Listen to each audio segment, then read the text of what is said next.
যে তারা সকল রাজনৈতিক দলের বিরুদ্ধে কিন্তু বিদ্রোহ করেছে। এখানে কোনো একটি দলও বাদ নাই। যাদেরকে উৎখাত করলো তরুণ প্রজন্ম, তারা কিন্তু মাওয়িস্ট আন্দোলনের নেতা। তারা পরীক্ষিত লোককেই প্রধানমন্ত্রীর দায়িত্ব দিয়েছে। মানবাধিকারের যে মানে বিস্তৃত প্রেক্ষাপট আছে, সেই জায়গায় কিন্তু আমার ধারণা কোনো রাষ্ট্রই আমরা সেভাবে আধুনিক রাষ্ট্র নই। যে রাজনৈতিক কাঠামোর মধ্যে কাজ করেছি, আগামী দিনে সেই রাজনৈতিক কাঠামো চালিয়ে রাখাটা আমার কাছে মনে হয় খুব চ্যালেঞ্জিং হবে।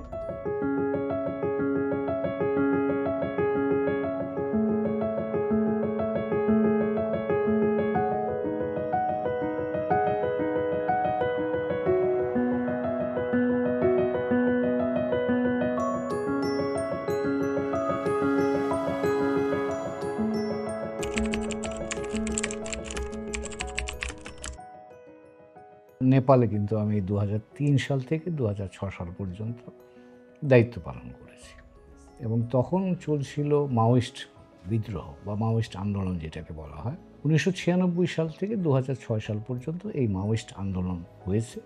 17,000 লোক তখন মারা গেছে, এবং মাওয়িস্ট আন্দোলনের মূল যে বক্তব্যটার ভিত্তিতে আন্দোলনটা হয়েছিল, তারা ন্যায় বিচার, বৈষম্যহীন সমাজ এবং একটা গণতান্ত্রিক সমাজ ব্যবস্থার জন্য তারা লড়াই করছিল। 2006 সালে 5 সালে এসেই এই আন্দোলনটা স্বাভাবিক গণতান্ত্রিক প্রক্রিয়ায় ফেরত আসে বড় রাজনৈতিক দলগুলোর সাথে একটা সমঝোতার মধ্য দিয়ে, এবং তারই ধারাবাহিকতায় কিন্তু আপনি যে গত আন্দোলনের আগে যে সরকারগুলো ছিল, 2008 সালে নির্বাচন হয়ে নেপালি কংগ্রেস, মাওয়িস্ট পার্টি এবং ইউএমএল, এই তিনটা কমিউনিস্ট, মাওয়িস্ট এবং ইউএমএল দুটোই কমিউনিস্ট পার্টি, এবং নেপালি কংগ্রেসটা কংগ্রেস, তো এই তিন দল মিলেই গত 2008 সালের পর থেকে তারাই ক্ষমতায় থাকছিল। আমার ধারণা যে মাওয়িস্ট আন্দোলনের সময় সারা নেপালব্যাপী যে তরুণ প্রজন্মের যে চিন্তার যে বিকাশটা ঘটেছিল, এবং তারা ন্যায় বিচার, সাম্য, একটা গণতান্ত্রিক সমাজে যে স্বপ্নটা দেখেছিল, সেই স্বপ্নটা তখন মাওয়িস্ট আন্দোলন শেষ হয়ে গেলেও, মাওয়িস্ট আন্দোলন রাজনীতির স্বাভাবিক প্রক্রিয়া ফেরত আসলেও, সে আন্দোলনের এই এনার্জিটা কিন্তু থেকে গেছে সমাজে। এবং এই গত 2008 সাল থেকে যে রাজনৈতিক গোষ্ঠীটা ক্ষমতা ব্যবহার করেছে বা ক্ষমতা চালিয়েছে, যেমন ধরুন প্রচণ্ড মাওয়িস্ট নেতা, ওলি ইউএমএল নেতা, দেউবা কংগ্রেস নেতা, অর্থাৎ এই শাসক গোষ্ঠীটা কিন্তু একই রয়ে গেছে। মাওয়িস্ট আন্দোলনের মধ্যে দিয়ে তারা যে নতুন রাজনীতির বিকাশ করবে বলে চেষ্টা করেছিল, সেই নতুন রাজনীতিটা কিন্তু আসেনি। না আসার ফলে প্রচণ্ড, যিনি মাওয়িস্ট আন্দোলন নেতৃত্ব দিয়েছেন, তিনি এই প্রতিষ্ঠিত কাঠামোর অংশ হয়ে গেলেন, এবং এটা হওয়ার পর থেকে কিন্তু এই আপনি মেরিগো রাউন্ড যেটাকে বলা হয়, এই মেরিগো রাউন্ড চলছিল। গত বছরই কংগ্রেস এবং ইউএমএলের মধ্যে সমঝোতার ফল হিসাবে ওলি তৃতীয়বারের জন্য প্রধানমন্ত্রী হন। এখন নেপালে যেটা ছিল যে তারা নেপাল কিন্তু সমাজ, আপনি খেয়াল রাখবেন, এখানে দুটো বিষয় আছে। ওখানে দুই ধরনের সমাজ আছে, একটা হচ্ছে পার্বত্য সমাজ, আর একটা হচ্ছে সমতলী সমাজ। এখন এই সমতলী সমাজটা কিন্তু অপেক্ষাকৃত দুর্বল। পার্বত্য সমাজই এই নেপালকে নেতৃত্ব দিয়েছে গত 200, এখন ধরুন 250 বছর উপর হয়ে যাবে তাদের, যখন থেকে নেপাল প্রতিষ্ঠিত হয়েছে। এখন এই যে সমাজের বিভিন্ন অংশ এবং তাদের প্রায় 115টা এথনিক গ্রুপ আছে, সকলের মধ্যে যে একটা সমন্বিত বা আপনি বলতে পারেন যে সকলেরই সমান সুযোগের যে ব্যবস্থা, সেই ব্যবস্থাটা রাজনৈতিকভাবে হয়েছে 2008 সালে ফেডারেল স্ট্রাকচার হওয়ার মধ্য দিয়ে, অন্যদেরকে কাঠামোর মধ্যে অন্তর্ভুক্ত করার মধ্য দিয়ে কিছু কিছু অগ্রগতি হয়েছে। কিন্তু ক্ষমতার বিন্যাস যেটা পুনর্বিন্যাস যেটা হওয়া দরকার ছিল, যেখানে নিম্নবর্গের মানুষ যারা বা বিভিন্ন শ্রেণী পেশার মানুষ যারা, তাদের যে প্রতিনিধিত্বটা হওয়ার কথা ছিল সেভাবে কিন্তু হয়নি। এবং এই হয়নি বলেই ক্ষমতার অংশ না পাওয়া, বৈষম্যের শিকার হওয়া, ন্যায় বিচারের না পাওয়া, এই তিনটা বিষয়কে কেন্দ্র করে কিন্তু এই তরুণ প্রজন্ম এবার বিক্ষুব্ধ হয়ে উঠেছে। এবং আমি বলে রাখছি এখানে যে যাদেরকে উৎখাত করলো তরুণ প্রজন্ম, তারা কিন্তু মাওয়িস্ট আন্দোলনের নেতা, তারাই মাওয়িস্ট আন্দোলনের সময়কার হিরো। 2006-07 সালে তারাই ছিলেন হিরো, তারাই মাওয়িস্ট আন্দোলনকে মেইন স্ট্রিম করেছেন এবং নেপালকে গণতন্ত্র উত্তরণে সাহায্য করার জন্য তারাই কিন্তু তখন হিরো হিসাবে ছিলেন। কিন্তু এই তরুণ প্রজন্ম দেখছে যে এই গোষ্ঠী আমাদের স্বার্থের প্রতিনিধিত্ব করে না, বরঞ্চ আমরা যেখানে কর্মসংস্থান বা কাজ নাই আমাদের, বা কর্মসংস্থান হচ্ছে না, যেখানে আমরা ভবিষ্যৎ দেখতে পাচ্ছি না, সেখানে নেপো কিডস আপনি যেটাকে বললেন, অর্থাৎ যারা এই শাসন কাঠামোর সাথে যুক্ত, সেখানে নেপালি কংগ্রেস, ইউএমএল, মাওয়িস্ট প্রচণ্ড, তাদের সন্তান সন্ততিরা একটা স্বাচ্ছন্দ্যপূর্ণ জীবন, এবং সেটা আবার প্রযুক্তির বদলে তারা আবার সেটাকে প্রযুক্তির মাধ্যমে সমাজে সোশ্যাল মিডিয়াতে ছড়িয়েও দিয়েছে। তাতে করেই এই তরুণ প্রজন্মের মধ্যে বিক্ষোভ তৈরি হয়েছে যে আমরা এখানে কর্মসংস্থান পাচ্ছি না, এবং নেপালে কিন্তু 20%-রও বেশি বেকার, এবং এই তরুণ প্রজন্ম তাদের একটা বিক্ষুব্ধ মানসিকতা, এবং তার সাথে এসে যোগ হয়েছে প্রযুক্তি বা সোশ্যাল মিডিয়া। তার ফলে তারা এখন তাদের নিজস্ব শক্তিতেই, আমার ধারণা তারা মনে করেছে যে আমরা এখন নিজের শক্তিতেই আমরা ক্ষমতার অংশ পেতে পারি, এবং সেখানে রাজনৈতিক দলগুলোর প্রয়োজন নাই। এবং সেই উদ্যোগেরই একটা চেহারা আমরা দেখলাম যে তারা সকল রাজনৈতিক দলের বিরুদ্ধে কিন্তু বিদ্রোহ করেছে। এখানে কোনো একটি দলও বাদ নাই, প্রধান 3 রাজনৈতিক দল তাদের সকলের বিরুদ্ধে তারা গেছে, সকল প্রতিষ্ঠানের বিরুদ্ধে তারা কিন্তু বিদ্রোহ করেছে। তো কাজেই এখন তারা যেটা চেষ্টা করছে, এই যে সুশীলা কার্কি বলে জাস্টিস সুশীলা কার্কিকে যারা নিয়ে এসছে, এখানে 2টা জিনিস খুব উল্লেখযোগ্য নেপালের জন্য, আমাদের জন্যও শিক্ষণীয়। একটা হচ্ছে তাকেই নিয়ে এসছেন তারা যার পরীক্ষিত ইন্টিগ্রিটি, বা যার ইন্টিগ্রিটি সম্পর্কে আর কোনো দরকার, তিনি প্রমাণ করেছেন যে তিনি একজন সত্যিকার অর্থে নিরপেক্ষ মানুষ, আইনের শাসনের মানুষ, এবং ব্যক্তিগতভাবে সৎ মানুষ। সে কারণেই এই সুশীলা কার্কিকে এবার তারা পছন্দ করেছেন এবং তাকে দায়িত্ব দিয়েছেন। তিনি এখন অন্তর্বর্তীকালীন প্রধানমন্ত্রী হিসেবে দায়িত্ব নিয়েছেন। দ্বিতীয় যে জায়গাটা আমার কাছে মনে হয় যে আমাদের জন্য এটা চিন্তা, সেটা হচ্ছে যখনই নেপালে এই তরুণ প্রজন্মের মধ্যে এক ধরনের বিভাজন হয়েছিল, যে লামিচানি বলে আরেকজন ভদ্রলোক আছেন, তিনিও কিন্তু তাদের কাছে পপুলার, তাকেও তারা আনবার জন্য কেউ কেউ প্রস্তাব করছিলেন। এখানে বালান শাহ বলে কাঠমান্ডুর মেয়র আছেন, তিনিও পপুলার, তাকেও আনবার চেষ্টা করেছিলেন, কিন্তু বালান শাহ নিজে তাতে রাজি হননি। কারণ আমার ধারণা বালান শাহ চিন্তা করছেন আমি ইন্টারিম গভর্নমেন্টে কেন যাব, আমার যে পপুলারিটি আছে আমি তো ভবিষ্যতেই নেপালের প্রধানমন্ত্রী হতে পারি, এটা বলা হচ্ছে। কিন্তু যখন এই লামিচানি এবং জাস্টিস সুশীলা কার্কির মধ্যে কার ব্যাপারে সিদ্ধান্ত হবে এটা নিয়ে যখন দ্বিধাদ্বন্দ্ব চলছিল, তখন এই তরুণ প্রজন্ম ডিসকোর্ড বলে একটা সোশ্যাল মিডিয়া প্ল্যাটফর্মের মধ্য দিয়ে তারা ভোটাভুটি করেছে। সেই ভোটাভুটিতে তারা দেখেছে কার উপর আস্থাটা আছে, সেখানেই কিন্তু জাস্টিস সুশীলা কার্কি প্রধান তাদের পছন্দের ব্যক্তি হিসাবে আবির্ভূত হয়েছেন, এবং সেই ভিত্তিতেই তারা বলেছে তাকেই আমরা চাই, এবং সেই ভিত্তিতেই এখন তিনি প্রধানমন্ত্রীর দায়িত্ব নিয়েছেন। তো কাজে 2টা জিনিস লক্ষণীয়, রাজনৈতিক দলগুলো ছাড়া তরুণ প্রজন্ম প্রযুক্তিকে ব্যবহার করে সরাসরি সিদ্ধান্ত গ্রহণ করার যে প্রক্রিয়াটা তারা এবার প্রদর্শন করলো, এটা একটা রাজনীতির নতুন উপাদান বলে আমার কাছে মনে হয়। আর দ্বিতীয় বিষয় যেটা, তারা পরীক্ষিত লোককেই প্রধানমন্ত্রীর দায়িত্ব দিয়েছে, তিনি পরীক্ষা দিয়েছেন, আগে পাশ করেছেন, তেমন একজন ব্যক্তিকেই তারা এবার দায়িত্ব দিয়েছেন। তো কাজেই এগুলো কিন্তু নেপালে আমরা একটা নূতন রাজনীতির নূতন বিন্যাস লক্ষ্য করছি, এবং আমার ধারণা তার শুধু নেপাল না, নেপালের বাইরেও তার একটা ভাইব্রেশন হয়তো আমরা দেখতে পারি আগামী।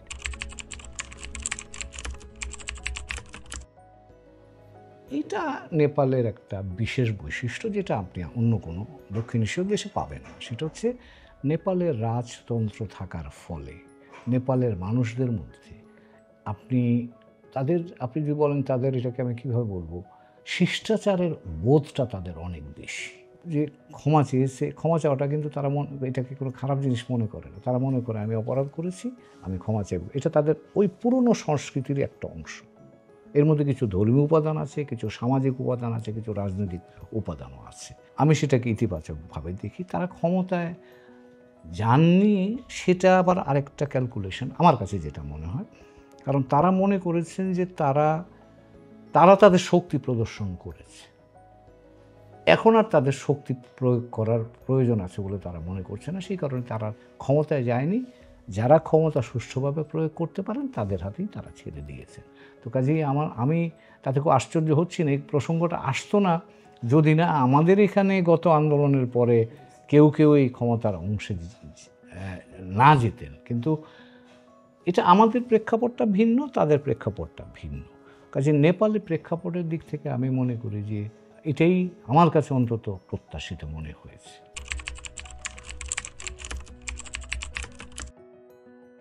আরব বসন্তের কথা বলা হয়, এখন এশীয় বসন্তের কথা বলা হচ্ছে, কিন্তু আরব বসন্তের অভিজ্ঞতাটা মিশ্র। কিছু দেশে এটা সফল হয়েছে, তিউনিসিয়া, কিছু দেশে সফল হয়নি। শুধু সফল হয়নি তা নয়, সিরিয়াতে বহুদিন ধরে গৃহযুদ্ধ চলছে, ইজিপ্টের সামরিক শাসন আবার ফেরত এসছে পুরোদমে, এবং যে নাগরিক অধিকারের জন্যে মানুষ সংগ্রাম করেছে, মানবাধিকারের জন্য সংগ্রাম করে, সেগুলো কিন্তু অনেক দূরে সরে গেছে। তো কাজেই এইখানে আরব বসন্তের অভিজ্ঞতাটা মিশ্র। আরব বসন্ত শুধুমাত্র ওই অঞ্চলের ছিল না, তার মধ্যে কিন্তু সক্রিয়ভাবে ভূরাজনীতিও কাজ করেছে। যেমন আপনি মার্কিন যুক্তরাষ্ট্রে, আপনি যদি সিরিয়া দেখেন, আপনি যদি ইজিপ্ট দেখেন, এই দুইটা দেশে কিন্তু ভূরাজনীতিতে যারা সক্রিয় বিশ্ব শক্তি আছেন তারা সক্রিয়ভাবে অংশগ্রহণ করেছে। সেটা আপনি রাশিয়া বলেন, মার্কিন যুক্তরাষ্ট্র বলেন, টার্কি বলেন, তারা কিন্তু সক্রিয়ভাবে, ইসরায়েল বলেন, তারা সকলেই সক্রিয়ভাবে অংশগ্রহণ করেছে। দক্ষিণ এশিয়ার জন্য যেটা একটা আশার জায়গা, আমি জানি না, আমি অতি আশাবাদী শোনাতে পারে বা অতি আশাবাদ মনে হতে পারে, দক্ষিণ এশিয়াতে কিন্তু সেইভাবে ভূরাজনৈতিক বিবর্তনটা বা ঘূর্ণনটা দেখছি না এখনো। যদিও নেপালের এই পরিবর্তনে ভারত খুশি হয়েছে। খুশি হওয়ার কারণ হচ্ছে যে ওলি সরকার 2016 সাল থেকেই চীনের সাথে সম্পর্ক ঘনিষ্ঠ করেছে। ভারতের বাইরেও চীনের মধ্য দিয়ে তারা ট্রানজিটের সুযোগ সুবিধা নিয়েছে। সাম্প্রতিককালে এসসিও সম্মেলনে গিয়েও সেখানে বেশ, এসসিও সম্মেলন না, তার আগে এসসিও সম্মেলন আগে আরেকটা সম্মেলনে বেশ সখ্যতা দেখা গেছে চীনের নেতৃবৃন্দের সাথে নেপালের নেতৃবৃন্দের। কিন্তু এখানে আমার ধারণা মধ্যপ্রাচ্যে যেভাবে বা উত্তর আফ্রিকাতে যেভাবে আরব বসন্তের সময় যে তীব্রভাবে আমরা ভূরাজনৈতিক প্রতিদ্বন্দ্বিতাটা দেখেছি, দক্ষিণ এশিয়াতে বা চীন এবং ভারতের মধ্যে কিন্তু এই মুহূর্তে সেই সম্ভাবনাটা আমি দেখছি না, এবং সেটা একটা ইতিবাচক জায়গা। তার অর্থ হচ্ছে নেপাল তার স্বার্থ যদি তাকে গোছগাছ করতে পারে, অভ্যন্তরীণ সক্ষমতাটা যদি সে ব্যবহার করতে পারে, তাহলে সেই সক্ষমতার ভিত্তিতে সে একটা ট্রানজিশনের দিকে যাওয়ার একটা সুযোগ তৈরি হয়েছে। তবে যদি অভ্যন্তরীণ শক্তিগুলো নিজেদের মধ্যে দ্বন্দ্ব বিবাদ করতে থাকে সেটা ভিন্ন ব্যাপার, কিন্তু যদি তারা অভ্যন্তরীণভাবে একটা মোটামুটি সহমতের জায়গায় থাকতে পারে, তাহলে রিলেটিভলি ইন্ডিপেন্ডেন্টলি তারা তাদের এই সংকট থেকে উত্তরণ ঘটাতে পারে।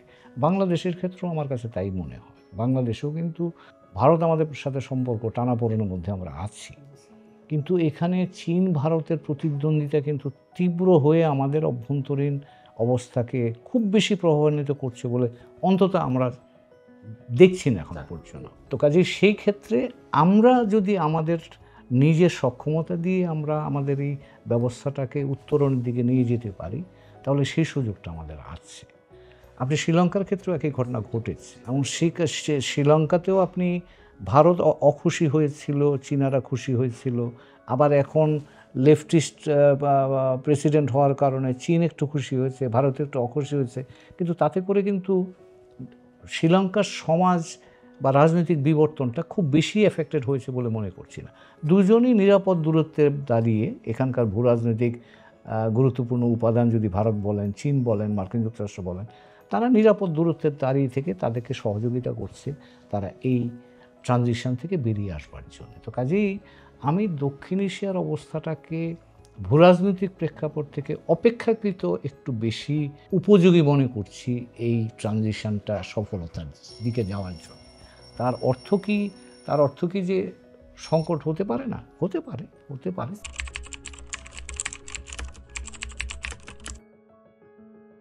না, না, ভূরাজনীতি নাই সেটা আমি বলছি না, কিন্তু আমার কাছে যেটা মনে হচ্ছে যে দক্ষিণ এশিয়ার সমস্যাটা মূলত দক্ষিণ এশিয়ার অভ্যন্তরীণ গভর্নেন্স প্রবলেম থেকে উদ্ভূত, তার অভ্যন্তরীণ সূত্র থেকে সেটা উৎসারিত। কর্মসংস্থান একটা, দক্ষিণ এশিয়ার কোনো দেশ আমার ধারণা, সেটা ভারত সহ আমি বলছি কথাটা, আমরা জনগণের সরকার বলতে যেটাকে বুঝি, অর্থাৎ শুধুমাত্র ভোট দেওয়া নয়, শুধুমাত্র রাজনৈতিক প্রক্রিয়া অংশগ্রহণ নয়, আপনার নাগরিক অধিকার থেকে শুরু করে অর্থনৈতিক অধিকার, সামাজিক অধিকার, সাংস্কৃতিক অধিকার যেটাকে বলা হয়, মানবাধিকারের যে মানে বিস্তৃত প্রেক্ষাপট আছে, সেই জায়গায় কিন্তু আমার ধারণা কোনো রাষ্ট্রই আমরা সেভাবে আধুনিক রাষ্ট্র নই। কাজে এখানে পাকিস্তান বলেন, সেটাও একই অবস্থা। পাকিস্তান রাষ্ট্র হিসেবে আছে একটা প্রাতিষ্ঠানিক ব্যবস্থা হিসাবে, কিন্তু তার মানুষের জন্য কি রাষ্ট্র কতটা কার্যকর, মানুষের প্রতি কতটা দরদি, সেই প্রশ্ন কিন্তু করাই যায়। একইভাবে ভারতেও কিন্তু দেখি, ভারতে এখনও আপনি কর্মসংস্থানের যে অবস্থা, দারিদ্র্যের যে অবস্থা, এই বিষয়গুলো তো অস্বীকার করা যায় না। বাংলাদেশে আমরা বলছি গণতন্ত্রের কথা, কিন্তু গণতন্ত্র শুধু প্রাতিষ্ঠানিক কাঠামো ছাড়া আমরা কি গণতন্ত্রের চর্চা, মৌলিক কোনো মূল্যবোধ আমাদের আছে? আমরা কি প্রতিষ্ঠানের প্রতি কোনো সম্মান আছে, বা প্রতিষ্ঠানগুলো কর্মক্ষম থাকুক, এটা কি আমরা চাই? এবং সাধারণ মানুষের যে অধিকার, সেটা কি কখনো আমরা সেই অর্থে কার্যকরভাবে প্রতিপালিত হয়েছে বলে মনে করতে পারি? একই অবস্থা নেপালেও তাই। তো কাজেই দক্ষিণ এশিয়ার কোনো রাষ্ট্রই নাগরিকদের রাষ্ট্র হয়ে উঠতে পারেনি এখনো পর্যন্ত, এটা আমার ব্যক্তিগত ধারণা। এবং নাগরিকদের রাষ্ট্র যতক্ষণ পর্যন্ত না হবে, ততক্ষণ পর্যন্ত আপনি যতই কাঠামো তৈরি করেন, নাগরিকরা যদি কখনো নারাজ হয়ে যায় বা বিক্ষুব্ধ হয়ে যায়, তাহলে সেটাকে টিকিয়ে রাখা কিন্তু মুশকিল হবে। এবং বিশেষ করে এখন কয়েকটা নতুন উপাদান আমরা দেখছি।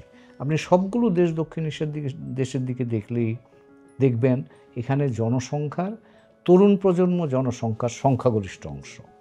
এটা একটা গুরুত্বপূর্ণ উপাদান, কারণ নাম্বারে তারা সবচেয়ে বেশি, এক নাম্বার।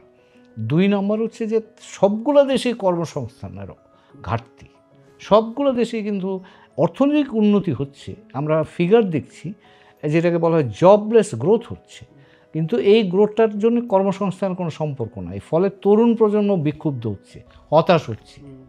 তৃতীয় যে বিষয়টা হচ্ছে যে এর ফলে এই নিউ লিবারেল ইকোনমিক ডেভেলপমেন্টের ফলে বৈষম্য বাড়ছে সমাজে। তো কাজেই যারা তরুণ না, তারাও কিন্তু এই প্রক্রিয়া থেকে বিচ্ছিন্ন হয়ে যাচ্ছে। বাংলাদেশে যেমন আমরা দেখছি গত এক বছরে পিপিআরসির একটা স্টাডিতে আমরা দেখলাম যে 26-27% নেমে আসছে, অর্থাৎ 20% থেকে আরও 7% নতুন দরিদ্র মানুষ যোগ হয়েছে এসে। তো এটা গেল একটা। তৃতীয় বিষয়টা যেটা হচ্ছে যে আগে সরকারের কাছ থেকে মানুষ তথ্য উপাত্ত পেত, অর্থাৎ কন্ট্রোল অফ ইনফরমেশন ওয়াজ এ পাওয়ার। এখন আর সেই ক্ষমতা সরকারের নাই। প্রত্যেকটা নাগরিকই এখন তথ্য প্রযুক্তিতে এম্পাওয়ার্ড। ফলে নাগরিকদের নিজেদের মধ্যেই এখন আপনি এক ধরনের যোগাযোগের সুযোগ তৈরি হয়েছে, এবং এই যোগাযোগগুলো হওয়ার কারণে যেটা হয়েছে, রাজনৈতিক দলগুলোর ভূমিকা মূলত ছিল মিডিয়েট করা বিটুইন পাওয়ার অ্যান্ড পিপল। এর মাঝখানে ব্রিজের দায়িত্বটা পালন করা, দুই পক্ষকে এখানে দুতিয়ালির কাজটা। এখন তরুণ প্রজন্ম তাদের এই দুতিয়ালির দায়িত্ব গ্রহণ করছে না, তারা নিজেরাই নিজেদের এজেন্সি নিয়ে নিচ্ছে, অর্থাৎ তরুণ প্রজন্ম নিজেরাই সেই দায়িত্ব পালন করছে। এবং গত জুলাই আগস্ট মাসে তো বাংলাদেশে আমরা দেখলাম তরুণ প্রজন্ম সেই দায়িত্ব পালন করলেন। রাজনৈতিক দলগুলো পেছনে পেছনে হেঁটে কোনো রকম তারা আছে এটা প্রমাণ করার জন্য চেষ্টা করেছে। নেপালে দেখলাম তরুণ প্রজন্ম কিন্তু সমস্ত রাজনৈতিক দলগুলোকে ছুঁড়ে ফেলে দিয়ে তারা সামনে এগিয়ে গিয়ে তারা একটা নতুন সরকার গঠন করেছে। শ্রীলঙ্কাতে একই জিনিস আমরা দেখলাম।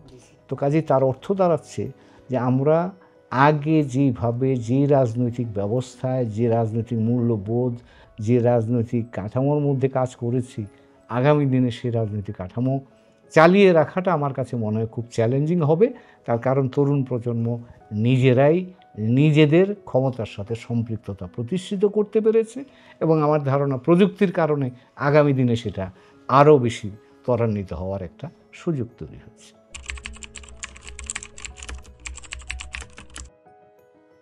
আমাদের মৌলিক স্বার্থটা কি এটা খেয়াল রাখতে হবে। বাংলাদেশের স্বার্থ, আমরা যদি বলি বাংলাদেশের স্বার্থ, তাহলে আমাদের স্বার্থটা কি? এর অন্যতম প্রধান উপাদানই হচ্ছে কিন্তু আমাদের বাইরের পৃথিবীতে মানুষ আমাদেরকে কীভাবে চেনে, আমাদের রেপুটেশন বা ইমেজ যেটাকে আমরা বলি, আমাদের রেপুটেশনটা বা আমাদের ভাবমূর্তিটা কী আছে। আমার দেখা অনুযায়ী, যেটা আমি তো বাইরে কাজ করেছি মোটামুটি বেশ কয়েক দশক করতেছি, বাংলাদেশকে পৃথিবীর মানুষ গণতান্ত্রিক, উদার এবং পৃথিবীর সাথে সংযুক্ত একটা দেশ হিসাবে দেখতে চায়। এটা হচ্ছে বাংলাদেশের ভাবমূর্তি। তো কাজেই আমাকে খেয়াল রাখতে হবে যে আমার এমন কোনো অভ্যন্তরীণ প্রক্রিয়া এই ভাবমূর্তির যে কাঠামোটা আছে সেটাকে যেন ক্ষতিগ্রস্ত না করে। এটা ক্ষতিগ্রস্ত করলে কিন্তু বাংলাদেশের মৌলিক স্বার্থ ক্ষতিগ্রস্ত হবে। মৌলিক স্বার্থ বলতে আমি কী বোঝাচ্ছি, আমি আপনাকে বলছি। বাংলাদেশের অর্থনীতিটার দিকে যদি আমি দেখি, আমার 3টা পিলারের উপর অর্থনীতির দাঁড়ান: এগ্রিকালচার, কৃষি, আমদানি রফতানি, আপনার রেমিটেন্স। এখন আপনি যদি ধরেন কৃষিতে কিন্তু বাইরের পৃথিবীর একটা বড় অংশগ্রহণ আমাদের আছে ইতিমধ্যে। এক্সপোর্ট ইম্পোর্ট যদি আমি বলি, সেখানে ভারত, চীন, ইউএসএ, ইউরোপিয়ান ইউনিয়ন, এই 4 শক্তি আমার অত্যাবশ্যকীয় উপাদান। কাজে আমি এখানে আইদার অর করবার কোনো সুযোগ নাই। এই 4টা পিলারের যে কোনো একটা পিলার এফেক্টেড হলে কিন্তু আমার আমদানি রপ্তানি ব্যাপকভাবে ক্ষতিগ্রস্ত হবে। আমার রেমিটেন্সের সাথে কিন্তু এবছর রেমিটেন্স সবচেয়ে বেশি রেমিটেন্স পেয়েছি মার্কিন যুক্তরাষ্ট্র থেকে। গত বছর তাই ছিল। তো তার অর্থটা কী? তার অর্থ হচ্ছে যে আমার রেমিটেন্সটাও কিন্তু বাইরের পৃথিবীর সাথে, এবং মার্কিন যুক্তরাষ্ট্র, ইউরোপিয়ান ইউনিয়ন, আসিয়ান, মধ্যপ্রাচ্য। তো কাজেই এখন এই বিষয়টা যদি আপনি, মৌলিক বিষয়টা যদি কোনোভাবে ক্ষতিগ্রস্ত হওয়ার আশঙ্কা থাকে, তাহলে কিন্তু আমরা বিপদগ্রস্ত হব। এবং এখানে আমার অপশান যে খুব বেশি আছে তাও না। তার কারণ হচ্ছে এই যে বললাম 4টা আমার ইকোনমিক প্রসেস বা চেইন, এগুলোর সাথে আমার সম্পর্ক বজায় রাখতেই হবে। এর বাইরে আমার কোনো সুযোগ নেই। তো কাজেই আপনাকে যদি সেটা বজায় রাখতে হয়, তাহলে আপনাকে, যে সরকারি বাংলাদেশে থাকুক, তাকে এই বিষয়টা মাথায় রেখেই তাকে যেতে হবে। আর আরেকটা যেটা বললাম যে বাংলাদেশে আমরা বাইরে থেকে বিনিয়োগ চাচ্ছি, দেশীয় বিনিয়োগ চাচ্ছি। যে সরকারে আসলে তাকে তো কর্মসংস্থান তৈরি করতে হবে। আপনি কর্মসংস্থান তৈরি করতে হলে রুল অফ ল থাকতে হবে। আপনি এখানে যদি কোনো ধরনের উগ্রচিন্তার সুযোগ বা উগ্রচিন্তা ঢুকে পড়ে, তাহলে সেখানে আপনার দেশীয় বিনিয়োগকারীও পাবেন না, বাইরে বিনিয়োগকারীরা আসবে না। তো আপনার কর্মসংস্থান কীভাবে হবে? তো কাজেই সেই ক্ষেত্রে আপনার এই মধ্যপন্থা থেকে আপনি যে কোনো দিকে ডাইনে বা বাঁয়ে যাবেন, তাতে কিন্তু বিপদের আশঙ্কা বাড়বে। তো কাজে আমি মনে করব যে এখানে সত্যি কথা যে আমরা একটা লক্ষ্য করছি এক ধরনের উগ্র চিন্তা ভাবনার বা একটা বিশেষ ধরনের চিন্তা ভাবনা। আমি মনে করব যে রাজনীতিতে ভিন্নমত থাকতেই পারে, কিন্তু সেটা কোনোভাবেই যেন মৌলিক যে আমাদের রাষ্ট্রের বা মৌলিক সামাজিক কাঠামোর যে মৌলিক পিলার বা মৌলিক চিন্তা বা মূল্যবোধ, সেটাকে যেন ক্ষতিগ্রস্ত না করে। ভারত করবার কারণ আমি তো অন্তত 2টা কারণ তো দেখি। একটা কারণ হচ্ছে যে তারা গত 15 বছরে, বিশেষ করে 2009 সাল থেকে তারা যে কৌশলগত সুবিধা পেয়েছে, সেটা একটা বিষয় ছিল, যেটা তারা এখন পাবে কি না এই নিশ্চয়তা তাদের নাই। কাজে তারা এক ধরনের হতাশার মধ্যে ভুগছে। দ্বিতীয় যেটা হচ্ছে যে ভারতের শক্তি হিসাবে পৃথিবীতে আবির্ভূত হওয়ার জন্য যে আঞ্চলিক সহযোগিতাটা দেখানো দরকার ছিল, সেটা তারা বাংলাদেশ থেকে পেয়েছে। যেমন ধরুন সার্ক এখানে অকার্যকর হয়ে গেছে। ভারত যেদিন ঘোষণা করলো যে আমরা যাব না, তারপর দিনই কিন্তু বাংলাদেশে ঘোষণা করছে আমিও যাব না। তো কী দাঁড়ালো? সার্ক প্রতিষ্ঠান হিসেবে নষ্ট হয়ে গেল বা ক্ষতিগ্রস্ত হলো। তো কাজেই ভারতের শক্তি হিসাবে আবির্ভূত হওয়ার প্রক্রিয়ার সাথে বাংলাদেশকে তারা সহযোগী হিসেবে পেয়েছে। এখন আমার ধারণা বাংলাদেশের, আমি যারাই এখন কথাবার্তা বলছে, তারা সকলেই বাংলাদেশমুখী। তারা বলছে আমরা বাংলাদেশের পররাষ্ট্রনীতি চাই, বাংলাদেশের স্বার্থকে দেখতে চাই। তো কাজে সেখানে ভারতের জন্য একটা যেটা হয় যে আমি বন্ধু হারিয়ে ফেললাম কিনা এরকম একটা বোধ হয়তো তার থাকতেও পারে। তবে আমি যেটা বলবো সেটা হচ্ছে আমরা প্রতিবেশী রাষ্ট্র, কাজে আমি যদি সম্মানজনক ভিত্তিতে, সমতার ভিত্তিতে সম্পর্ক বজায় রাখি, তাহলে দুই দেশের মধ্যে সম্পর্ক স্বাভাবিক পর্যায়ে রাখা কঠিন কাজ নয়। এবং সেটা করার জন্যে ভারত, যেহেতু ভারতই 5ই অগাস্টের পরে উদ্যোগ নিয়ে আমাদের সাথে সম্পর্কটাকে ডাউনগ্রেড করে ফেলা যদি বলেন, সেই কাজটা করেছে, তাকেই এখন সেই জায়গায় এগিয়ে আসতে হবে। আমার ধারণা বাংলাদেশের দিক থেকে বাংলাদেশ সরকার, অন্তত অন্তর্বর্তীকালীন সরকারের কথাবার্তা শুনে যেটুকু আমি বুঝি, ভারত সামনে এগিয়ে এলে এই সরকারও রেসপন্ড করবে। কারণ আমরা ভারতের সাথে সম্পর্ক খারাপ রেখে আমাদের কোনো লাভ তো হয় না। তো কাজে আমরা এটা বুঝি যে ভারতের সাথে আমাদের অনেকগুলো বিষয়ে যেহেতু আমাদের ইন্টারডিপেন্ডেন্স বা পারস্পরিকতা আছে, আমরা সেই পারস্পরিকতাটাকে সম্মানজনক জায়গায় রাখতে চাই আমরা এখানে, এবং সমতার ভিত্তিতে রাখতে চাই, যে কথাটা প্রফেসর ইউনূস আমাদের প্রধান উপদেষ্টা মহোদয় বলেছেন, আমি তার সাথে একমত। এবং সেটা রেখে কিন্তু আমি মনে করি আমরা দুই দেশের সহযোগী হতে পারি। সেখানে আমাদের মত ভিন্নতা থাকবে, সহমত থাকবে, এটাকে আমাদের মানে মাথায় রেখেই আমাদের সম্পর্কটাকে চালিয়ে যেতে হবে।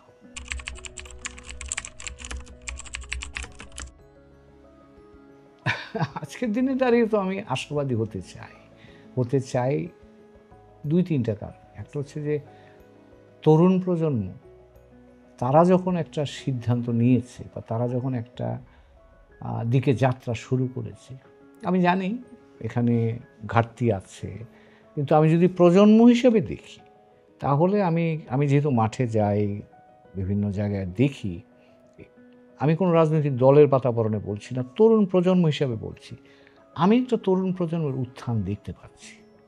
এবং যেই তরুণ প্রজন্ম নতুন চিন্তা নিয়ে এসছে, নতুন স্বপ্ন নিয়ে এসছে, নতুন প্রত্যাশা নিয়ে এসছে, এটা আমার কাছে আশার সঞ্চার করে। আর দ্বিতীয় আরেকটা জিনিস হচ্ছে, বাংলাদেশে গত 53 বছরের আমরা জাতি হিসাবে স্বাধীনভাবে যতদিন ধরে আছি, আমার একটা সেই 71 থেকে মাঠের অভিজ্ঞতা থেকে আমার কাছে মনে হয় এই দেশের শক্তির জায়গাতে এই দেশের সাধারণ মানুষ। এবং এই দেশের সাধারণ মানুষ যতক্ষণ পর্যন্ত আছে, সচেতন আছে, ততক্ষণ পর্যন্ত আপনি সাময়িকভাবে সুবিধা নিতে পারবেন, কিন্তু চূড়ান্ত বিবেচনায় কিন্তু আপনাকে দায়বদ্ধতায় আসতেই হবে। তো কাজেই এই দেশের মানুষরা কিন্তু পরিশ্রম করে সৎভাবে তারা নিজেদের জীবন নির্বাহ করতে আগ্রহী, এবং তারা একটা গণতান্ত্রিক প্রক্রিয়ার মধ্য দিয়েই তারা জিতে চায়। তারা গণতান্ত্রিক মূল্যবোধটাকে সম্মান করে, তারা গণতান্ত্রিক প্রক্রিয়াটাকে সম্মান করে। তারা আশা করে যারা ক্ষমতায় থাকবেন তারাও যেন গণতান্ত্রিকভাবে তাদের সাথেও সেই আচরণটুকু করেন।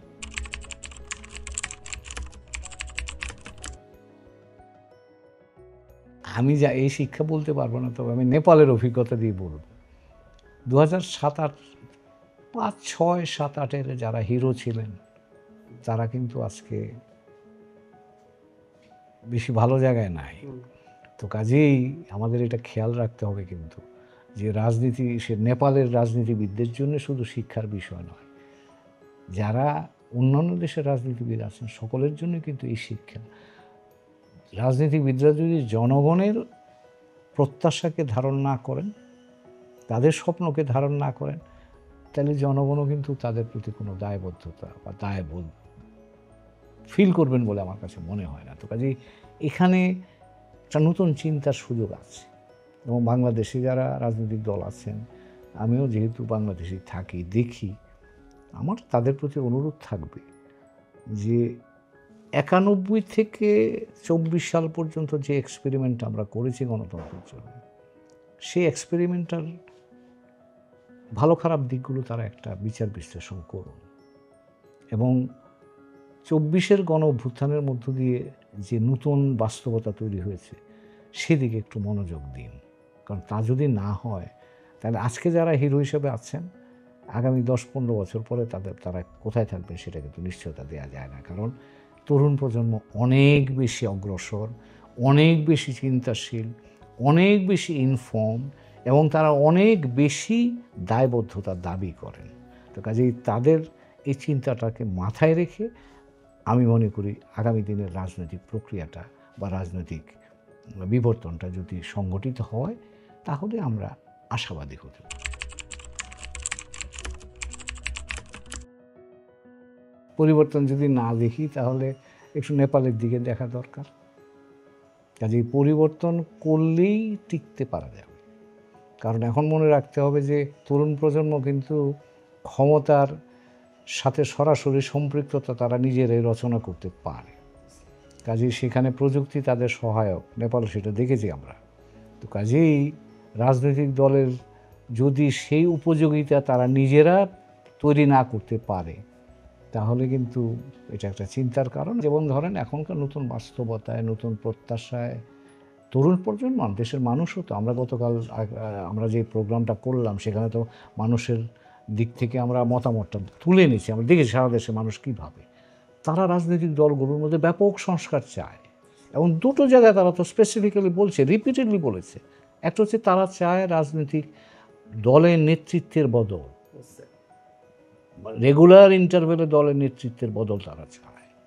দ্বিতীয় হচ্ছে যে এই দলগুলো টাকা পয়সা কোত্থেকে পায়, কীভাবে খরচ করে, তার একটা সুনির্দিষ্ট প্রকাশ তারা দেখতে চায়। ট্রান্সপারেন্সি অ্যান্ড অ্যাকাউন্টেবিলিটি তারা দেখতে চায়। তো কাজেই জনগণ তো বলেই দিচ্ছে জনগণ কী চায়, এবং তারা যদি শুধু জনগণের কথাটাই শোনে তাহলে আমার ধারণা তারা বুঝে যাবে তাদের কী করা প্রয়োজন, সেটা আমাদের বলতে হবে। তো আমরা মাঠ পর্যায়ে গিয়ে মানুষের সাথে কথা বলে মানুষের প্রত্যাশা বোঝার চেষ্টা করেছি। যেমন ধরেন একটা বিষয়, নারী আসন নিয়ে যে এখানে কনসেনসাস কমিশনে যে আলাপ আলোচনা হচ্ছে, বিভিন্ন রাজনৈতিক দলের অবস্থান, মাঠ পর্যায়ে 91% মানুষ বলেছে নারীদের সরাসরি নির্বাচন তারা সমর্থন করে। আর কিছু বলার দরকার আছে? এখন আপনি সিদ্ধান্ত নেন এ ব্যাপারে, আপনার কী সিদ্ধান্ত বা কী অবস্থান হওয়া উচিত। কিছুদিন আগ পর্যন্ত সংস্কার নিয়ে ব্যাপকভাবে সমর্থন দিয়েছে, এখন তারা বলছে নির্বাচন সংস্কার একইভাবে চলা উচিত, এবং তারা মনে করে সংস্কার প্রক্রিয়াটা সংস্কার হওয়া দরকার। 24 অগাস্টের পেছন দিকে তারা যেতে আগ্রহী নয়, তারা সামনের দিকে যেতে চায়। তো কাজে মানুষ যখন চায়, আমি তো মনে করি সেটাই রাজনৈতিক দলগুলোর জন্য চিন্তার খোরাক হিসেবে আসতে পারে। ঢাকায় তরুণ প্রজন্ম, ব্যবসায়ী, সাংবাদিক বন্ধুরা, তাদের সাথে বসেছি। মাঠ পর্যায়ে গিয়ে সকল শ্রেণী পেশার সাথে বসেছি। গত বছরের নভেম্বর থেকে শুরু করে এই বছরের অগাস্ট পর্যন্ত আমরা ফিল্ড লেভেলে 13টা জায়গায় মানুষের সাথে বসেছি, এবং বসে তাদের কথাই আমরা শুনেছি। আমরা বেসিক্যালি লিসেনিং টুল আমরা বলেছি, এবং তারাই বলেছে আমরা শুনেছি, এবং সেই জিনিসগুলোই আপনাদের সামনে আমরা গত 13 তারিখে উপস্থাপন করেছি। আমরা যা দেখেছি সেটাই।